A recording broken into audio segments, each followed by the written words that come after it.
Good morning. Hope all of you are starting your week off right. I'm Rob, the Medicare minister, and today I want to talk to you about owning your own happiness. Owning your own happiness. And I believe there's three mindsets. There's more than this, but we just have time for three this morning.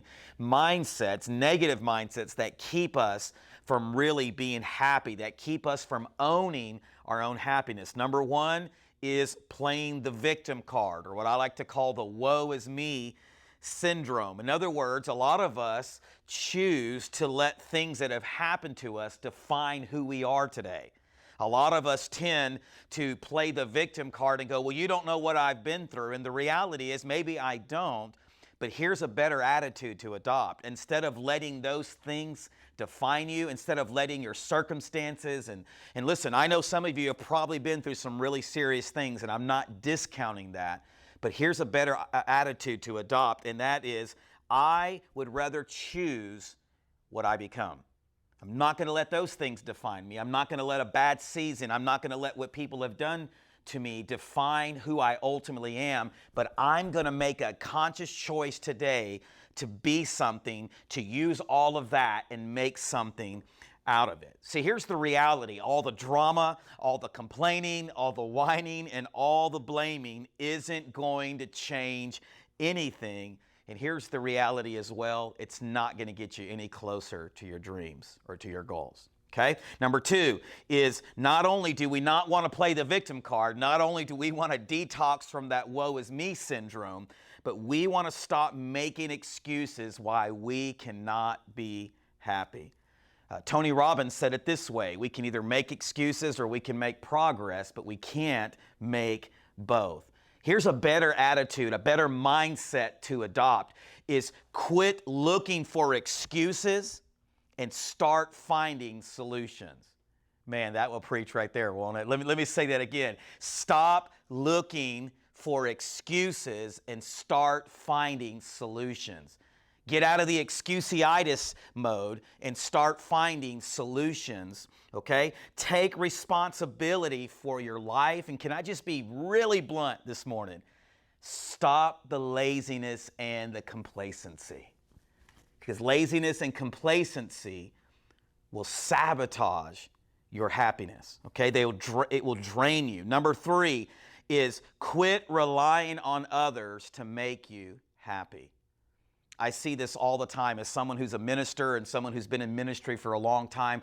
I see people that tend to want to find their happiness in people, places, and stuff. Now, if I'm to be brutally honest, I believe, because of my faith, that you will never ultimately be happy until you're living on purpose, and that purpose ultimately comes from your divine Creator. But a lot of times I see so many people trying to find their happiness. If I can just get that job, if I can just get that girl, or if I could just get this thing, car or house or whatever the case may be, then I will be happy. But how many of us know that have lived life long enough that that is temporal, it's fleeting at best.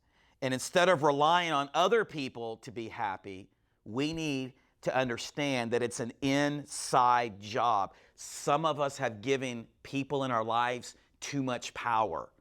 See, happiness, as I said, is an inside job. Quit letting someone have that much permission and power over your life.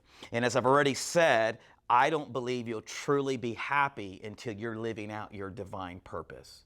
I've seen it in my own life. I've seen it in people's lives that I've had the opportunity to pour into for many, many years, is that a lot of times we will settle for a lesser happiness because we tend to be in that instant gratification mode, okay? But quit letting people, quit letting stuff, quit letting things have that much power over your life. Three things real quickly that I want to give you to help you break out of that. Number one is believe in yourself. That's very cliche, and I know it sounds cheesy and corny to some of us, but it's interesting how we'll believe in others and we'll preach to others and we will preach, encourage others, but we won't believe in ourselves. Friends, start believing in yourself today. Number two is, I've already stated, encourage yourself. I don't know about you, but when I'm on my way to the office, I encourage myself, right?